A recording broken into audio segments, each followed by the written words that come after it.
sometimes, the world is too loud, too fast, too overwhelming, and in the middle of all that noise, most of us are searching for something simple: stillness. A pause, a quiet moment to return to ourselves. This podcast isn't about hype. It's not about chasing success or controlling the world. It's about learning how to meet life differently. With clarity, with strength, with calm. It's about building a deeper kind of resilience, the kind that starts in your own mind. Welcome to the Chill Stoic, where ancient wisdom meets the noise of modern life, and shows you how to stay centered anyway. Now, let's begin with part 1. Control your mind or it will control you. I'm truly grateful you're here. Whether you're walking quietly through your morning routine, or just trying to make sense of another overwhelming day, this is your space. This is where we slow down, to think deeper, to breathe softer, and to train our minds to remain steady, no matter what chaos rises around us. Let me ask you something deeply personal. Has your mind ever felt like an enemy? Have you ever caught yourself drowning in thoughts that spiral, emotions that flare up, and reactions you later regret? You're not alone. Every single one of us, at some point, has felt like our greatest struggle is not with the world outside, but with the voice inside our own head. Your mind, this incredible, powerful, beautiful gift, can either be your greatest ally or your biggest saboteur. One moment, life is flowing, you're laughing, relaxed, feeling clear, and then, just like that, a negative comment, a shift in tone, a trigger from the past hijacks your peace. You react, snap, spiral, and feel that pit in your stomach that says, "Why did I just do that?" That, right there, is the battleground Stoicism speaks of, not the outside world, but the battlefield of the mind. Marcus Aurelius said it simply, "And yet with so much force, you have power over your mind." Not outside events. Realize this, and you will find strength. This isn't just a quote to hang on a wall, it's a lifeline. Because once you understand that your peace isn't determined by what happens to you but by how you interpret and respond to it, everything begins to change. Let me give you a picture. You're at a dinner party. The mood is light, you're in good company, enjoying conversation. Then, out of nowhere, someone makes a passive-aggressive remark about you in front of the group. It's subtle, but sharp. If your mind is untrained, your body reacts instantly. A spike of anger, your face flushes, your heart rate jumps, you want to clap back, defend yourself, or just storm out. But pause, is that really you? Or is that just your mind reacting on autopilot? Epictetus, another Stoic giant, nailed it when he said, "We suffer not from the events in our lives, but from our judgment about them." Let that settle in. It's not the comment that hurt you, it's how your mind framed it. If you perceive the remark as an attack, it wounds. But if you see it as someone else's projection, their bad day, their insecurity, it rolls off like water. That's the difference between an untrained and a trained mind. Stoicism doesn't tell you to feel nothing. You are human, you'll feel. But it does teach you not to be ruled by those feelings. It says, observe before you act, breathe before you speak, and think before you leap. Let's go back to that party. The trained mind doesn't lash out. It breathes. It notices the wave of emotion, but doesn't ride it. It looks the other person in the eye, not with fire, but with calm recognition. This doesn't define me. Their words only have power if I let them. You can smile, or stay silent, or respond with grace. And in that moment, you've won a victory far more powerful than a comeback. You've mastered your mind. And it doesn't stop at social situations. Imagine driving through traffic. Someone cuts you off. Your heart jumps. Adrenaline kicks in. You want to react. But again, you pause. Is anger going to fix the moment? Will yelling through your windshield change anything? Probably not. But choosing calm over chaos? That choice changes you. Training your mind is not a one-time thing. It's a daily practice. It starts with the little moments. Holding your tongue when someone is rude, walking away from gossip, breathing through your frustration, letting go of the need to win every argument. These are your reps. This is mental strength training. And here's the truth. If you don't control your mind, it will absolutely control you. It will drag you into every storm, every drama, every insecurity, and you'll call it just being human. But you're not just here to react. You're here to respond, to choose, to stand in stillness when the world is shaking. You are not the comment, not the trigger, not the judgment. You are the observer behind it all, the one who can decide, will I give this power over me? Or will I rise above it? So I ask you today, what if you could walk through life with your peace intact? What if you could train your mind to meet challenges not with panic, but with presence? That's what we're doing here. One choice at a time. Because the strongest person in the room isn't the loudest. It's the one who doesn't need to be. Part 2. Anger doesn't solve problems. If you're here, it's because you're seeking something deeper than just advice. You're searching for peace that can't be shaken, and strength that doesn't shout. And in this part of our journey, we step into one of the most misunderstood emotions of all, anger. Let's be real, anger feels powerful. It rushes in like fire. And for a brief moment, it makes you feel alive, in control, like you're finally standing up for yourself. But the truth is, anger is a liar. It promises power and delivers chaos. Think back to the last time you got really angry. I'm talking about the kind of anger that makes your heart pound, your voice raise, your vision narrow. In that moment, it probably felt like you were reclaiming control. But what did it leave behind? Broken communication? Hurt relationships? Regret? A silence that felt heavier than the explosion? That's the hidden cost of letting anger lead. Stoicism doesn't tell you to never feel angry.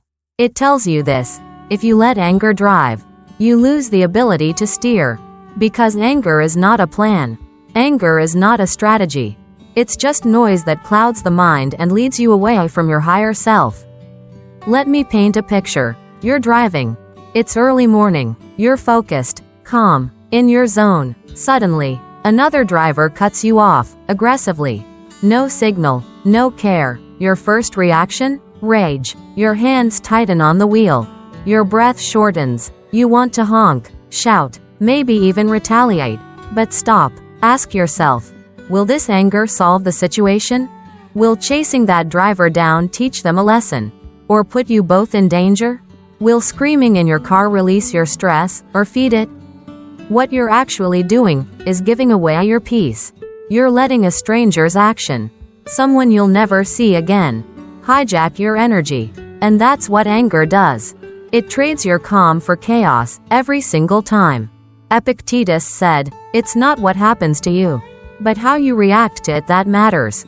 That means when someone disrespects you, the true damage doesn't come from their words. It comes from how long you let those words live rent-free in your mind. Think about that. Anger doesn't fix what's broken. It breaks what still works. In arguments, in relationships, in daily life, it's not the problem that causes the damage. It's the way we explode trying to solve it. It's the words we can't unsay. The cold silence that follows. The decisions made in the heat of the moment that we wish we could take back. Anger makes you fast, but Stoicism reminds you to pause, to breathe, to observe the emotion rising inside you like a wave, and choose not to ride it. There's a misconception that if you don't react, you're weak, that staying silent means you've lost. But here's the truth no one tells you: silence is strength when it's rooted in discipline. The one who yells first is often the one with the least control. But the one who can stand still in the fire without flinching? That's power. There's a kind of calm that disarms everyone in the room. A calm that's not afraid, not passive, but unshakably aware. It says, you can bring your chaos, but you won't get mine in return. When you respond with composure, you hold a mirror up to the person trying to provoke you. They expect fire, and when they're met with stillness, it unsettles them. They realize they're not in control of you. That's not weakness, that's mastery. Let's take it deeper. Anger is a messenger. It often signals pain, disappointment, betrayal, injustice, but it is not the solution. When anger arises, ask yourself, what am I really feeling? Is it hurt? Is it fear? Is it a need to be heard or understood? Address that root, not just the flame on the surface. So what do you do instead? You pause, you breathe, you give yourself the gift of a few seconds to remember, I don't have to match their energy. I can hold my own.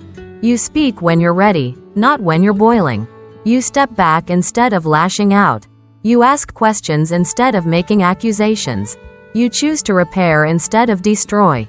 That's not being soft. That's being wise. That's being someone who refuses to be a prisoner to their emotions. And look, I'm not saying this is easy. None of this is. Training your mind to respond instead of react takes time, and practice, and failure. But every moment you choose peace over rage is a moment you reclaim your power. That's real strength, the kind that lasts.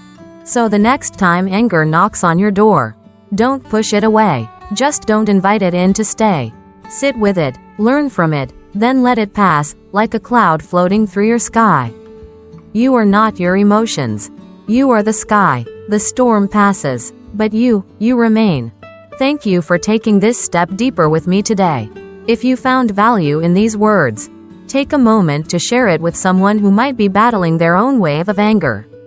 You never know how your calm might become someone else's anchor. Part 3. Calmness is not weakness. It's strength. In this world where noise is mistaken for wisdom, and speed is often confused with power, today's truth may feel counterintuitive, but it's one of the most transformative truths you'll ever hold. Calmness is not weakness. It never was. It's strength in its most dignified form. And if you don't see it yet, let's walk through it together. We're conditioned to associate power with loudness. The person who talks the most in the meeting. The one who dominates the argument. The one who shouts first. Moves fast. Pushes hard. But that's not power. That's reaction. That's performance. That's often ego dressed up as leadership. Real strength. The kind that makes others pause, not because you demanded it, but because your presence quietly commands it, comes from self-control. From stillness. From the unwavering ability to stand tall without shouting. To remain steady while others are losing their balance. Think about the last time someone raised their voice at you. The instinct may have been to raise yours too. To match their fire with fire. To not back down. But what if strength wasn't about pushing back harder, but about not needing to push at all? What if true power was standing there, not flinching, not folding, just grounded, calm? When you respond to conflict with composure, you're not surrendering, you're taking control. You're reminding the room that you don't need chaos to be seen. And you don't need volume to be heard. That's not passivity. That's precision. That's discipline. That's mastery. It takes far more strength to remain calm under pressure than to explode under the illusion of control. Let's imagine this. You're in a meeting. You present an idea you've worked hard on. Something you believe in. And then, out of nowhere, a colleague publicly dismisses it. Maybe even mocks it. The room goes quiet. Everyone watches, waiting for you to react. And in that moment, you feel it, your pride rising, your heart pounding, your ego whispering, "Don't let them get away with that." But instead of snapping, you breathe, you pause, and you respond, not with sarcasm, not with venom, but with clarity. With steadiness, you stand your ground, but you do it with grace. And just like that, the energy in the room shifts. The attacker loses power, and you gain something far more valuable than a point scored. You gain trust, you gain respect, you become the presence people remember, not because you were the loudest, but because you were the calmest. We live in a culture where retaliation is celebrated, where rage is romanticized. But when did being reactive become a sign of being real? When did emotional outbursts become proof of authenticity? Stoicism reminds us that emotions aren't enemies, but neither are they leaders. You can feel deeply and still remain composed. You can be passionate and still carry peace in your voice. Calmness doesn't mean you're not hurt, it means you're strong enough not to bleed on everyone. Gandhi faced an empire and never raised a sword. He was ridiculed, jailed, beaten, ignored, but he didn't scream. He didn't break. His silence, his calm resistance, became more powerful than any weapon. He didn't need to shout to make the world listen. He just needed to stand, again and again, with calm defiance. And the world moved. Now bring it back to your life. In your own home, in your workplace, in your relationships. Calmness doesn't mean letting people walk over you. It means choosing how and when you speak. Not out of impulse, but out of purpose. It means responding in a way that builds, not just reacts. It means choosing dignity over drama, clarity over chaos. Some people think being calm means being indifferent, but nothing could be further from the truth. Indifference says, I don't care. Calmness says, I care deeply, and that's why I won't let you shake me. Calmness is the quiet confidence of someone who knows who they are, knows what they stand for, and knows they don't need to prove it every time they're challenged. So the next time someone questions your strength because you didn't explode, let them misread your silence. Let them misunderstand your stillness. Because the people who know power know calm. They know that the loudest person in the room is often the most fragile. And the one who sits in silence, fully present, unshaken, that's the person to follow. Let your calmness be your boundary. Let your silence be your mirror. Let your stillness be your answer to the chaos around you. Because at the end of the day, storms will pass, noise will fade, but the one who remains calm, that's the one who leads, not by force, but by example. Part 4. Life is unfair, but that doesn't matter. There's a truth most people try to avoid. A truth that doesn't sound motivational, doesn't sparkle like the promises of self-help. It's this: life is unfair. Some people will get opportunities they didn't earn. Some people will work twice as hard and receive half the recognition. You'll see cruelty rewarded, kindness overlooked, betrayal go unpunished, and it hurts. But the Stoic doesn't deny this truth. The Stoic learns to rise above it. Because the real question isn't whether life is fair, it's how you respond when it isn't. You can spend years in resentment, replaying the moment you were passed over, the time you were honest and still misunderstood, the job you didn't get, the relationship that fell apart despite all your effort. You can carry all that weight on your shoulders, and it will bend you. Or, you can look at that same pain and say, this will not define me. This will refine me. There's something powerful in choosing to accept reality without surrendering to it. To say, yes, this happened, yes, it's not fair, but now what? Now what is the birthplace of all growth. Because suffering with no response becomes bitterness, but suffering met with action becomes strength. Nick Vujicic was born with no arms, no legs. Just imagine that for a second. Imagine waking up in a body that denies you the very tools we all take for granted. He could have spent his life asking, why me? And for a while, he did. He wanted to give up. But something shifted. He stopped trying to change the world, and started changing the way he met it. He found a way to brush his teeth, swim, write, speak on stages to millions. He didn't overcome his condition by changing it, he overcame it by changing himself. And this is the very core of Stoicism. You don't need to fix the world to find peace. You just need to fix the way you engage with it. Marcus Aurelius didn't rule from a throne of comfort. His reign was full of wars, betrayal, plague, death, and yet he still wrote, the impediment to action advances action. What stands in the way becomes the way. That wasn't poetry. That was a man at war with reality, choosing to use pain as a tool, not an excuse. So what about you? Maybe someone wronged you. Maybe you feel like you're always the one who shows up, who sacrifices, who plays fair, only to get crushed by those who don't. Maybe you're tired of trying. I hear you, but listen, giving up won't make the world fairer. It'll just hand your power over to the very people or systems that let you down. The Stoic doesn't fight reality. The Stoic works with it, learns from it, moves through it, because what you can't control is the outcome. What you can control is the effort. And when you live from that truth, fully, fiercely, you find a kind of freedom that no injustice can take from you. Sometimes unfairness is the greatest teacher. It teaches you to be resourceful. It teaches you to build inner resilience. It forces you to look inward when the world refuses to validate you. And it teaches you this: peace doesn't come from fairness, it comes from clarity. You might be in a situation right now that feels impossible. Maybe you're doing everything right and still being overlooked. Maybe someone else is taking credit for your work. Maybe life hit you harder than it seems to hit others. But before you give in to bitterness, ask yourself, is anger helping me grow? Is resentment solving my problem? Or is it just trapping me in a story where I am powerless? Because once you accept that life is not fair, and never will be, you begin to reclaim your agency. You stop waiting for fairness and start focusing on progress. You stop blaming and start building. You stop seeking sympathy and start earning self-respect. That doesn't mean you stop feeling. It means you stop feeding what hurts you. No one owes you fairness.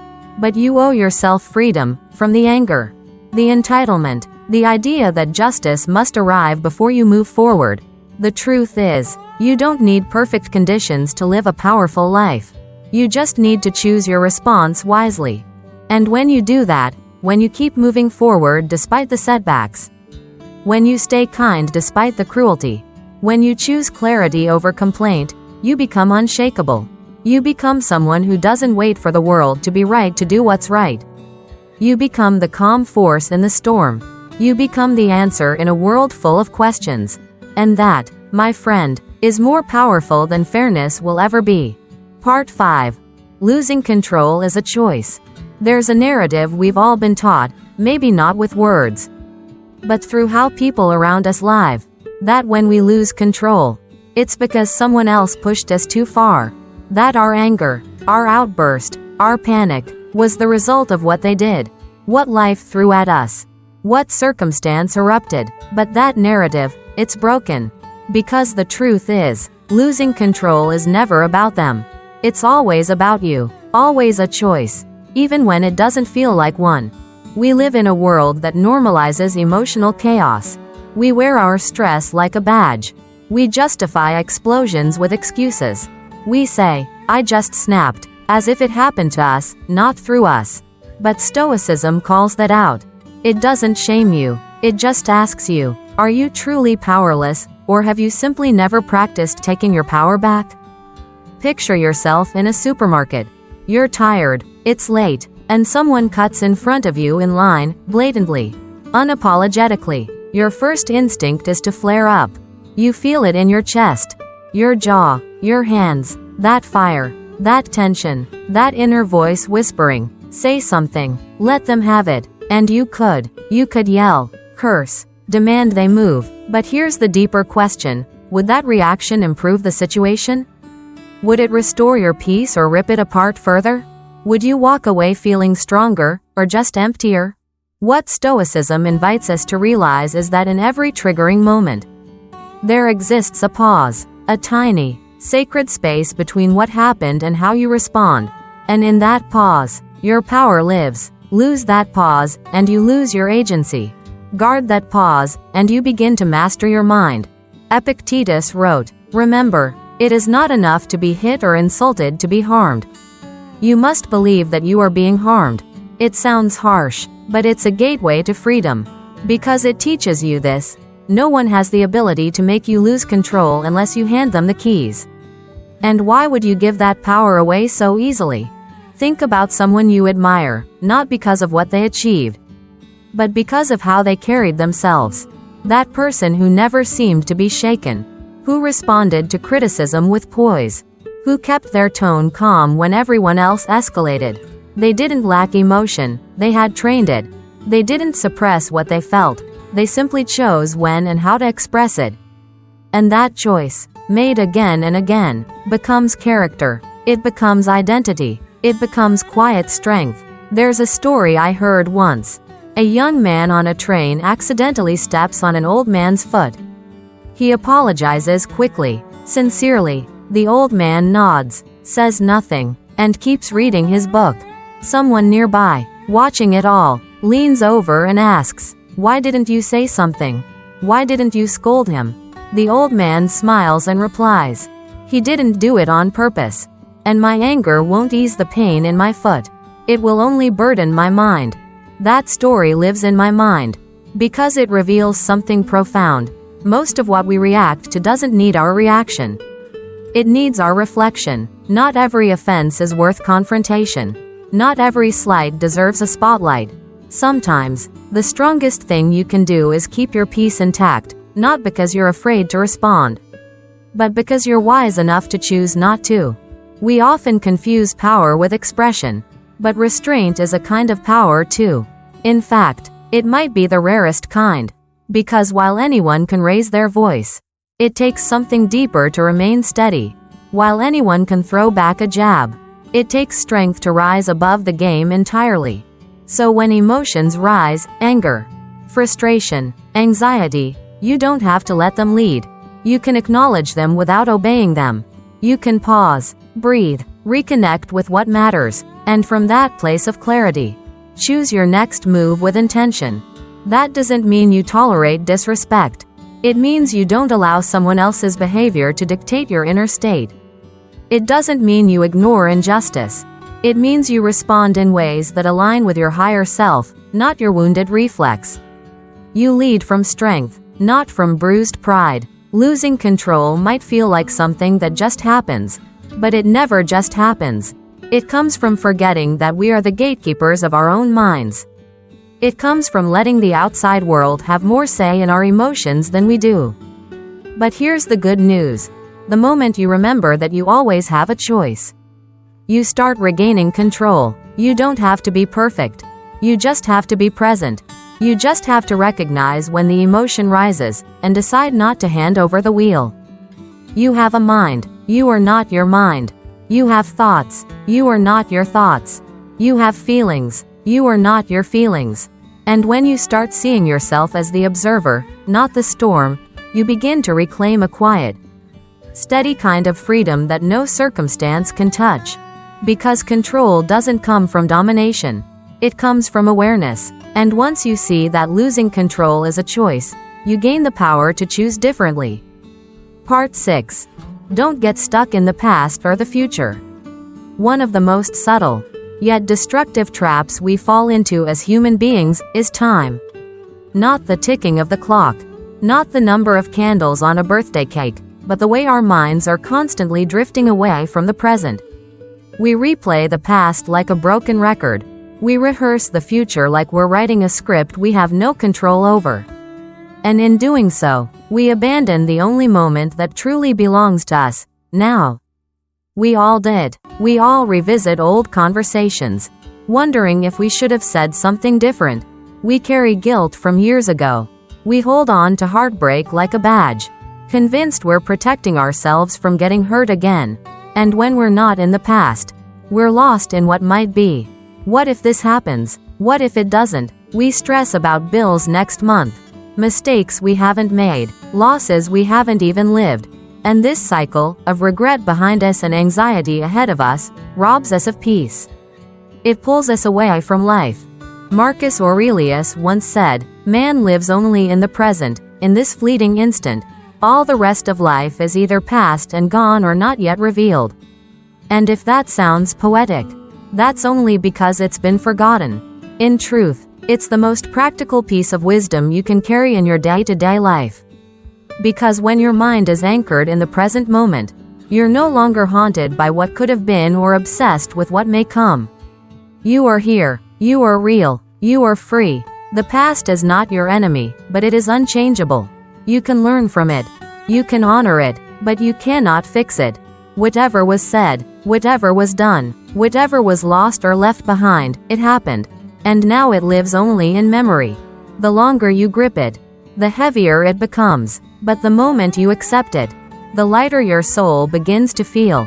And the future? It's a landscape of shadows and guesses. You can prepare for it. You can aim toward it. But you cannot predict it. The Stoic doesn't waste energy on what hasn't happened. Instead, they train their mind to remain where their body is, present. Because this moment, this breath, this heartbeat, this choice, is the only point where power exists. There's a story that illustrates this beautifully.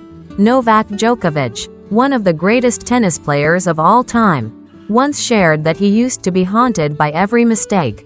A missed point in the first set would sabotage his focus for the next two. He'd lose himself in regret or spiral into fear of losing. But everything changed when he learned to return to the moment, each serve, each volley, each breath. He stopped trying to win the whole match in his mind, and instead focused on just playing the point in front of him. And in that discipline, he found not just victory, but mastery. We can all learn from that. You don't need to live 10 steps ahead. You don't need to keep dragging the weight of yesterday. You just need to be here, fully, gently, with awareness. So how do you practice that? It's simpler than it sounds. It starts with noticing. Notice when your thoughts drift into a memory that tightens your chest. Notice when your breath shortens because of something that hasn't even happened yet. And instead of chasing those thoughts down the rabbit hole, pause, return, feel your feet on the floor. Hear the sounds around you. Breathe, not to escape, but to return to where life is unfolding. Mindfulness isn't about perfection, it's about attention, about anchoring yourself in the only moment that has ever been real, this one.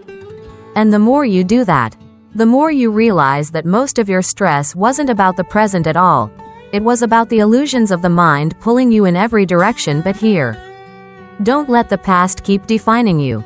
Don't let the future keep terrifying you. You are not your history.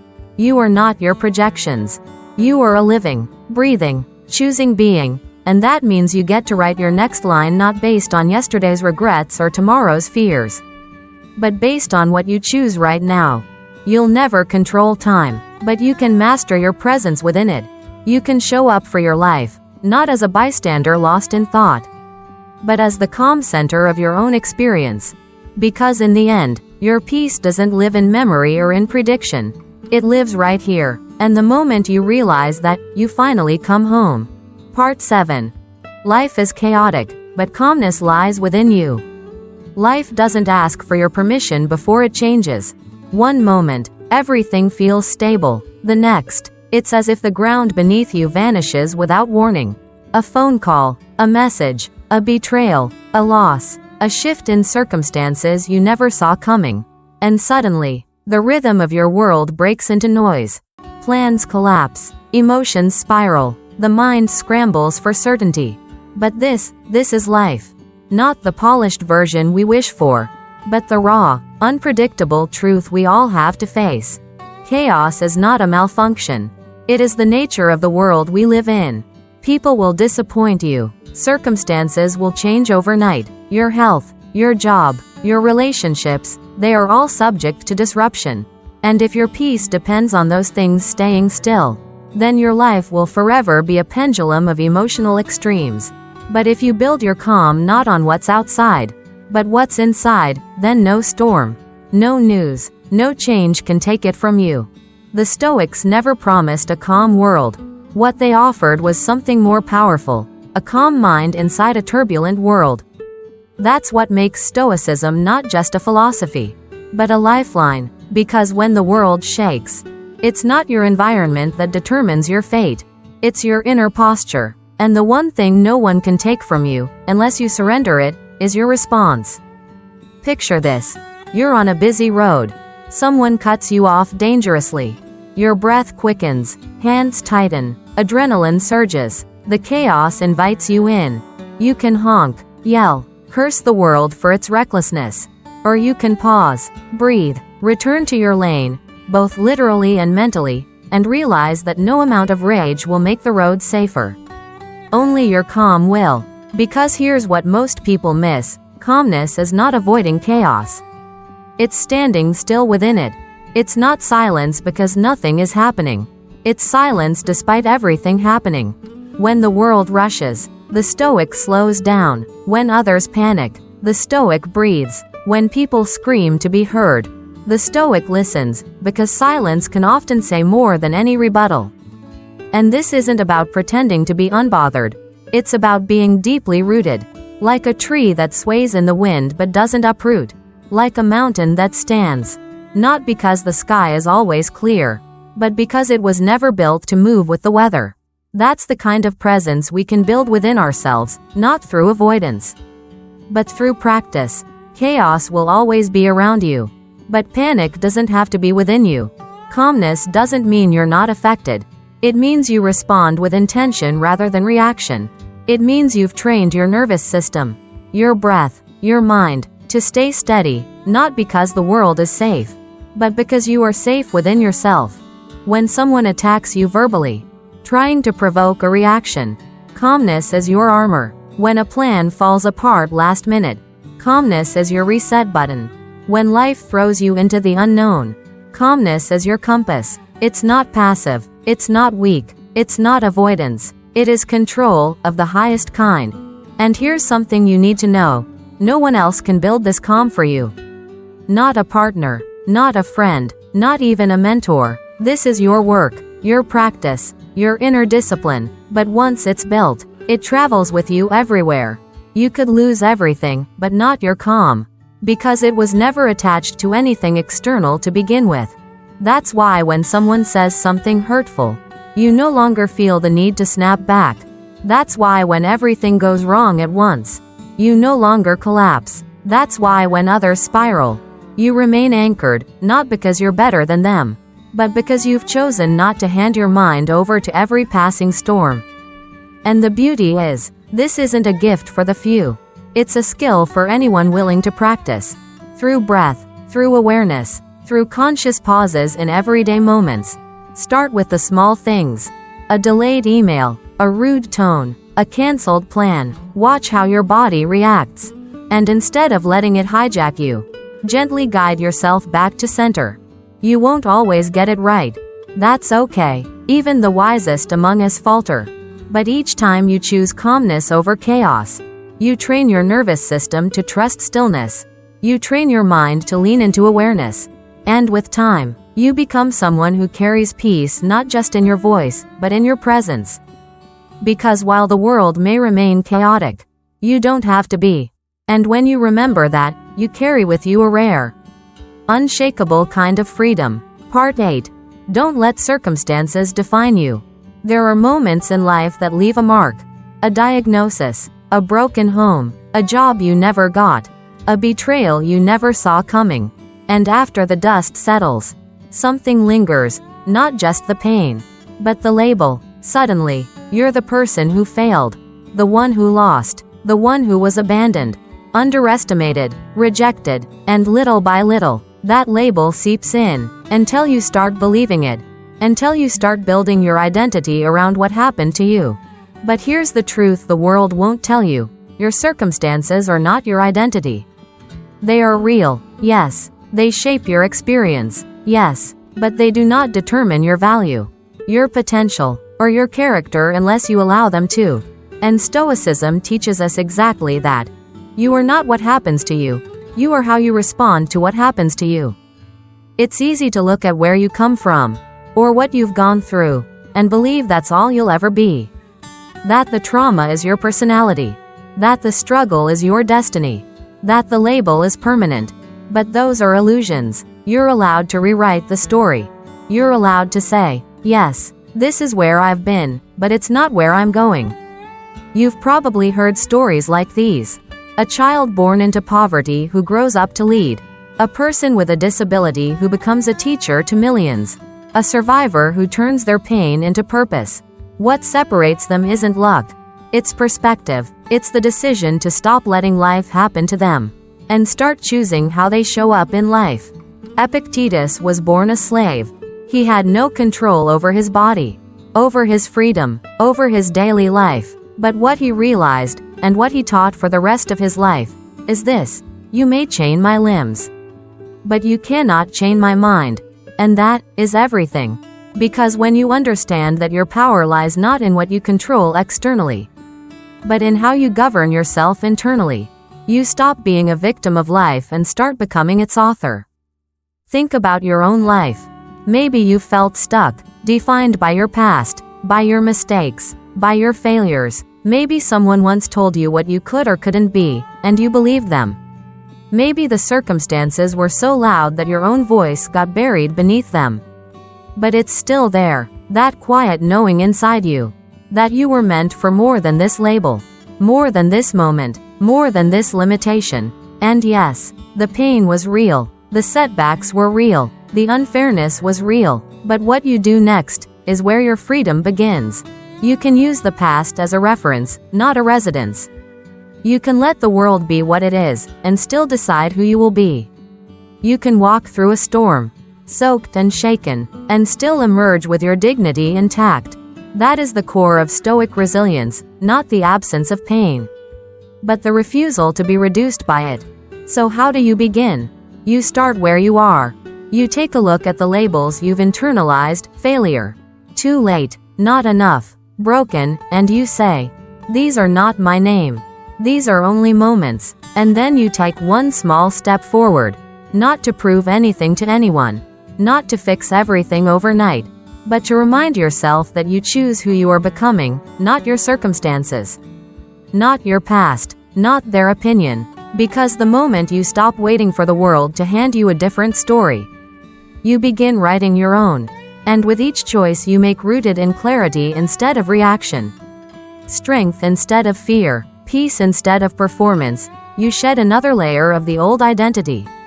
Until one day, you look back and realize that the thing that once defined you is now just a footnote in a story about rising. A story about remembering. A story about becoming someone who didn't just survive, but transformed. That's who you are, not what happened, not what was lost, not what was said. You are what you choose to carry forward. You are the one still breathing, still growing, still rising, and no circumstance, no matter how heavy, can define you unless you hand it the pen. So take it back, breathe in, and write with courage. Thank you for being here, truly. For choosing to slow down, to reflect, and to walk this path inward. In a world that demands so much from you, the fact that you showed up for your own growth today means more than you know. If this message resonated with you, I invite you to carry it with you, not just in thought, but in action. Share it with someone who may need a reminder of their own strength. And if this space is bringing calm and clarity into your life, consider following the Chill Stoic, where we breathe deeper, think clearer, and rise stronger together. Until next time, stay steady, stay soft where it matters, and never forget, you're the author of your next chapter.